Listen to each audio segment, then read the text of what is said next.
matter of the prayer. And then you get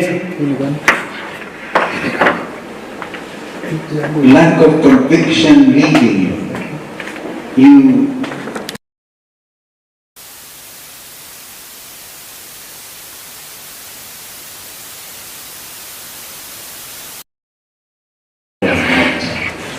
So singular sense of resolve, but of course you must be guided also by why is it that you want to be a leader. But now we are standing at a different level. This country is such as a precipice, at a crossroads, with a new constitution, and yet Kenyans feeling very insecure.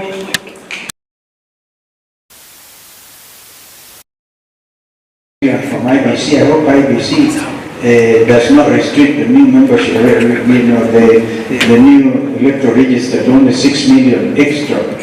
There must be more. And conditions must be made conducive for young people to register as voters. But before they do so, they have to get their national identity cards. This morning I even gathered that from our own constituency, young people are being asked to produce, before you're given an ID, you have to produce your birth certificate. And if you are newly married, your marriage certificate. And a lot of young people are not married that way. So already you're clogging the number, the registration process, and end up denying or disenfranchising so many Kenyans. Well, I hope you can find time at this forum to discuss some of those things. How are you going to, and I'm happy there's some young people from UDA and Fort Kenya now. I saw Ulysses, she's struggling government, and she left me in Oka, along with my friend Weta, the speaker, my DVD, number one Kenya lands. So this witness is telling you, I've seen formations of coalition parties, because I think, to me, the future in terms of democratic practice in this country will have to recognize the need to form political coalitions. Because, truth be said, we have leadership which belongs in tribal enclaves and things. People believing it is our time to eat, others have eaten, and some are saying we have eaten before, we must continue eating, that kind of thing, which ends up disenfranchising,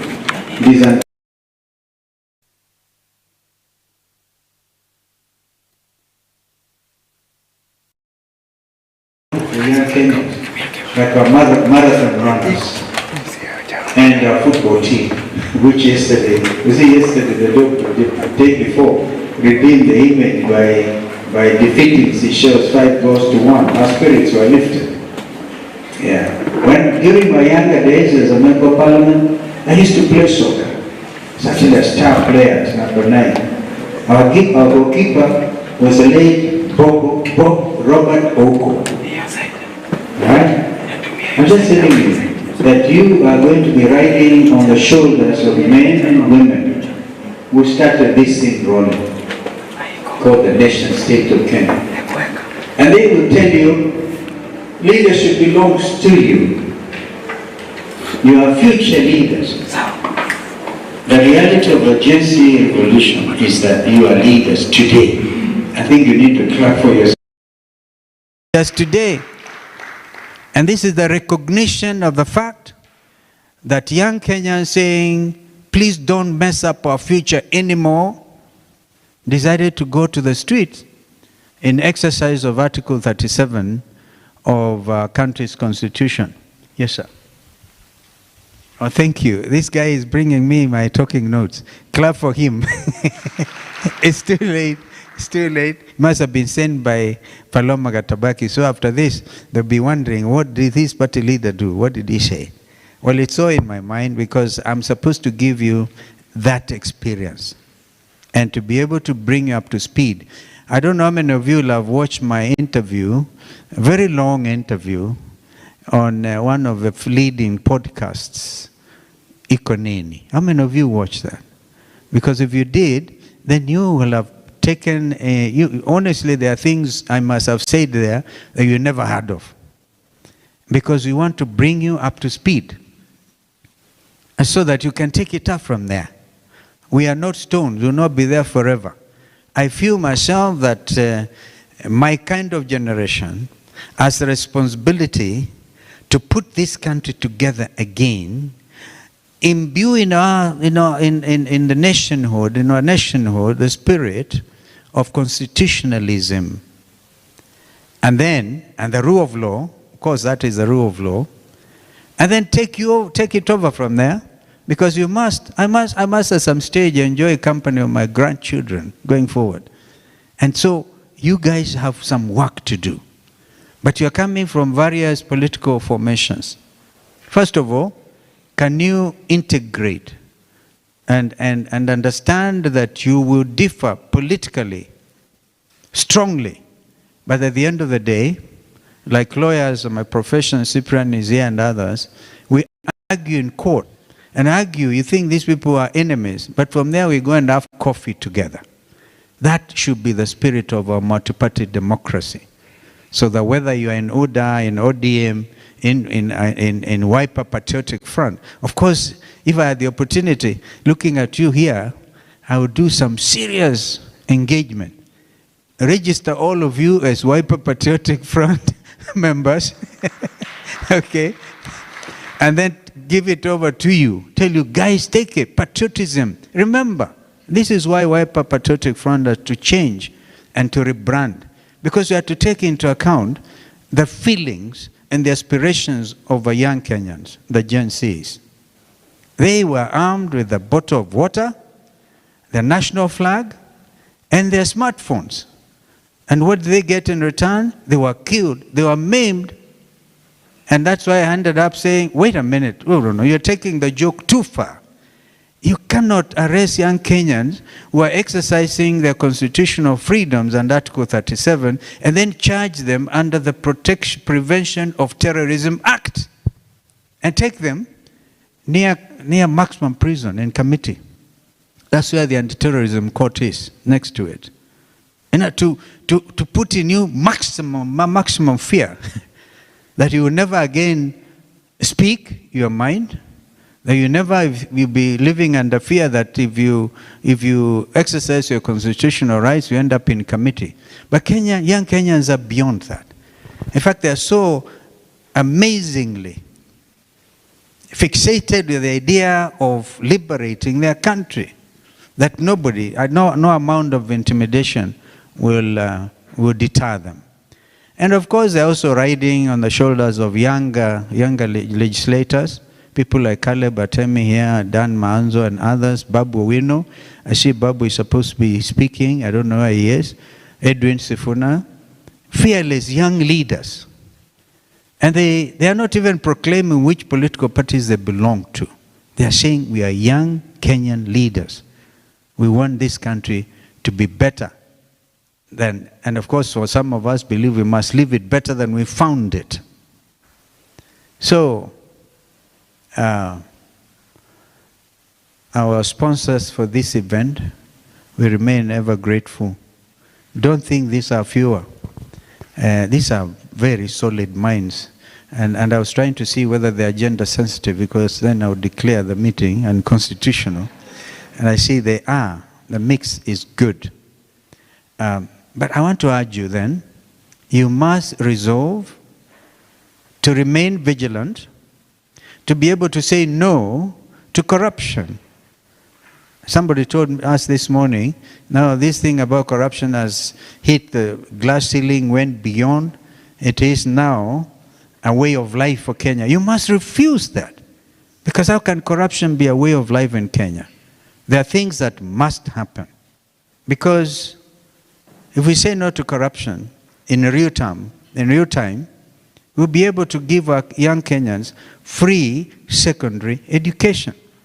There'll be no problem with capitation.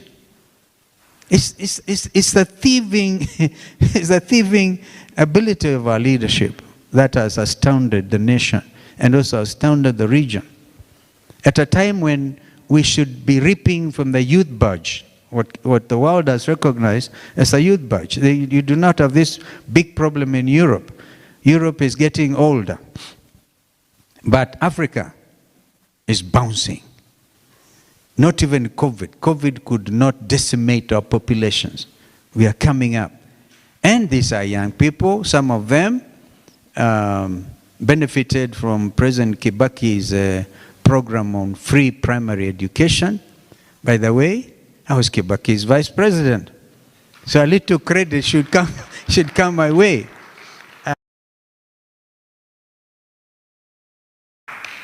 All right? I've seen it all. I was Minister for Environment. I was Minister for Tourism. I was a Deputy Speaker for a whole 5 years. I've seen it all. I've seen political treachery. I have seen people going to detention the wrong way. But we say, afadhali here at detention, somebody will come like this young man has brought me this paper, come and serve your document, you're going to detention. What is this thing called abduction? Abduction? Just to defeat the fact the Constitution outlawed detention without trial, then to beat that, you detain in Subarus, in the boots, and take young people everywhere, confuse them.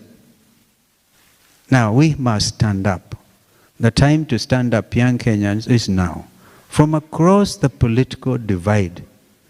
I must be honest with you, some of us watched it, we saw these excesses, and now, for whatever it means, I will stand where the people are and defend the Constitution properly. Properly. Properly. And I just wanted to pass this over to you, and while I suggest, Kidi, a structured inter-party dialogue involving the young Kenyans.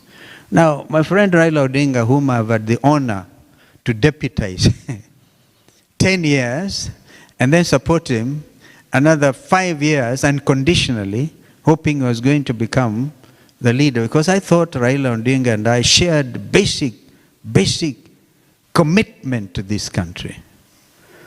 Now my brother is on the other side. I'm left standing. And believe you me, I'll stand until there's real change in Kenya. Because one time, one of the leading papers, then get to Standard, put up a headline, "The Last Man Standing."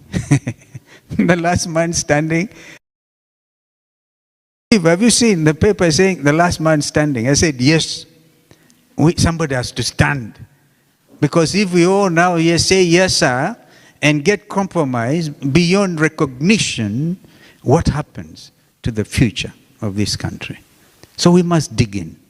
And I'm here to tell you, dig in. Look at the values we have under Constitution 2010 and Article 10. Look at your rights. Also recognize we are not an island nation when it comes to the issue of human rights, for example. Human rights are universal, and we have imported all those UN resolutions under Article 1920 of our Constitution. They have become part of our domestic law. So I just here to encourage you to stand strong.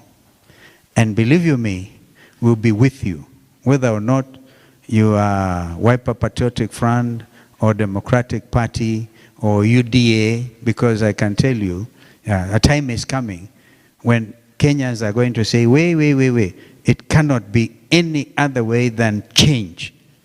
The change that has eluded this nation is coming. So don't give up. Help is around the corner, and play your role. Play your role fearlessly and strongly. What Kenya needs is really not strong men anymore. Africa, strong men. Kenya needs strong institutions. We have the EACC, for example. Is it strong? Is it compromised? When William Ruto, the president, before he left to the summit, Tokyo, Africa summit, in some place in Japan, he put together what he called a multitask agency to fight corruption. After telling members of parliament, "You are all corrupt.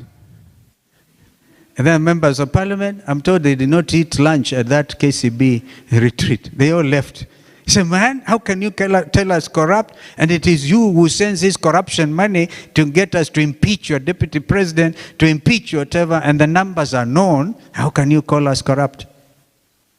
So you can now see, yeah, you can give a dog a bad name and then kill it. It's a challenge to you then, members of parliament. What are you going to do to let Kenyans believe that you are still leaders and you have a little spine left in you? Now, if you're spineless, I tell you, the practice of Kenyans after every 5 years, they actually, over 80% of leaders, members of parliament and senate, go home. It looks to me that this time is going to be a clean sweep. Because Kenyans want change. And you can't take it away from them. So I must conclude my remarks because I was supposed to encourage you. Remember, strong institutions, not strong men and women. You are strong. And also country needs strong young men and women. Because you see, you're stronger than I am. Believe you me, even if you see us dancing here, hey, or something, to Isikuti or something, Caleb, if you go dancing Isikuti, you and me, I'm sure you leave me behind, because we must accept surrendering the things of youth as well. But please remember, we must combine wisdom with energy, with youthfulness, to be able to hold this country together. And then hand it over. Before you came in, Caleb, I said, we get this country back on track and hand it over to the next generation. That is a Gen Z revolution. And you know, you have inspired the world. Prime Minister of Bangladesh had to flee by helicopter to India. It has never been the same again. Sri Lanka. I think this is why the KK administration were afraid. They thought people were going to walk here and swim. I don't know, there's a swimming pool in State House, I don't know. But they were swimming in Sri Lanka. And yesterday, a prime minister of Nepal, you must have seen it. Again, the youth people inspired by the Gen Z revolution in Kenya. Kenyans, you must clap for yourselves, because this is really something. They say no, but don't worry, moderators, if they demonstrate sometimes intolerance and polarization. Because unless again we mold these young people together to be able to sit and discuss and agree, they're seeing the excesses. And how do you deal with excesses? Do you say, oh, let us sit and agree that Kenya is a multi-party democracy? It's already in the constitution. Do we sit and say, let us fight corruption? The institutions are there. Or do you come out and throw them out? So the young people, that's the only thing. How do we manage their fury?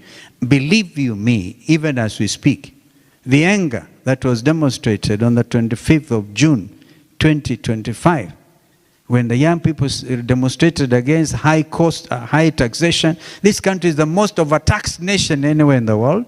And they said no. And you overtax us and you steal from us as well. We'll say no. So before you sit and moderate them, allow them to vent their anger. That anger is still present in our country. And nobody can pretend that Kenyans are not angry. If you get people getting gangster type of execution, like happened to this advocate yesterday, you get people coming up with rungus, state-sponsored violence. I repeat, state-sponsored violence. And you tell them they can sit with you and discuss. Please, if you believe in multi-party democracy, which is in the Constitution, then you must tell those with instruments of power not to misuse those instruments. Allow political parties to organize. I saw somebody from DCP, right? They hear regarding Gachagua, the next thing is tear gas, throw him, don't allow him to address the... Honestly, it is not possible in a democracy to deny people the right to speak, the right to go to church. Even in churches, some of us are in church, they throw tear gas in the church. They beat you up. I want to urge the Kenyans, let us pray that this culture of violence, state-sponsored, where the police also distribute rungus to goons. I think that I like very much what the Law Society is doing. Some Law Society sponsored a motion or something in Parliament to make it impossible for leaders who believe in goonism never to be elected. Because how will the young people then grow up? The unfortunate thing, it is the young people who are given those rungus to beat up their fellow youths because they don't belong to the same political belief system. You beat each other, senseless, you kill each other, you maim each other. And then the state will say, we'll compensate you. We'll kill you, then compensate you. My honest submission is let there be a blanket admission by this administration that they wrongfully detained, they wrongfully maimed, they destroyed people's property and blamed it on other wrong people, that there must be a blanket apology to the Kenyan nation. That would be something. But you cannot just, compensation without justice is not compensation. Honestly. There must be justice and demonstrable ability to say sorry. You're not a fool when you say I'm sorry. Or even you say please. Just to say please and sorry. In fact, the greatest leaders are those like Mwalimu Nyerere, who stood up and said, I am sorry, I introduced Ujamaa a kind of socialization. It didn't seem to work. I'm sorry, Tanzanians. We need leaders who are able to say sorry because they are not angels. Nobody is an angel. So I must conclude, ladies and gentlemen, by encouraging you and telling you, MBELE iko sawa. But before it is sawa, we must do what we must do. And I tell you, the biggest thing is our constitution. With that constitution, unless it is overthrown, this country will now grow up with you guys looking at you. Even in fact, you're able to sit like this from Wiper Patriotic Front, from UDA, from Jubilee, from everywhere. And you're able to sit like this. Go tell your leaders, tolerate each other as well. I'll tell them myself, I'm never afraid of them. I tell them. Because I know each one of them. And much as I acknowledge my own weaknesses, I know the terrible weaknesses on the part of some of our leaders. They do the opposite of what they say. They tell you, double-faced people. They tell you, hey, we're going to rid this country of corruption, and go and immediately the next thing is any procurement. Devolution, they say we're devolution. They don't believe in it. But let us be careful not to devolve corruption. It's already done. It's been devolved as well. We must really, there's a lot of work to you guys to do. The governance structures, even the youth council, interpretive council, must also try to bring up, in my view, my honest advice, some structures, governance structures that will continue to say no. And you see, for now, we must continue to call out to this regime and to tell them it is not to be business as usual. This revolution is ongoing. And it will come to its fruition at the ballot box in 2027. And nobody can do anything about it. So we are just telling IBC as well not to be partisan. We are watching. They already procured materials. I must tell you this. They've already, even before the new Ruto Commission came into place, the CEO of IBC, they may have told you this, have already procured materials for 2027 election in the absence of the commission. This is how bad things can become. Will you believe that? It is true. So that they will have eaten before the commission comes in. This is the truth. This is a tragedy of our country. Therefore, young people, your future is here. May God bless you. MBELE iko sawa. Thank you.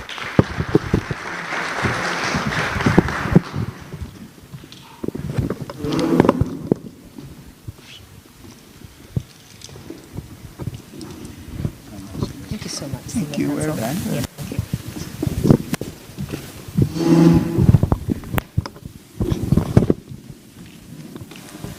Thank you so much, Your Excellency, for your wonderful remarks. I have taken with me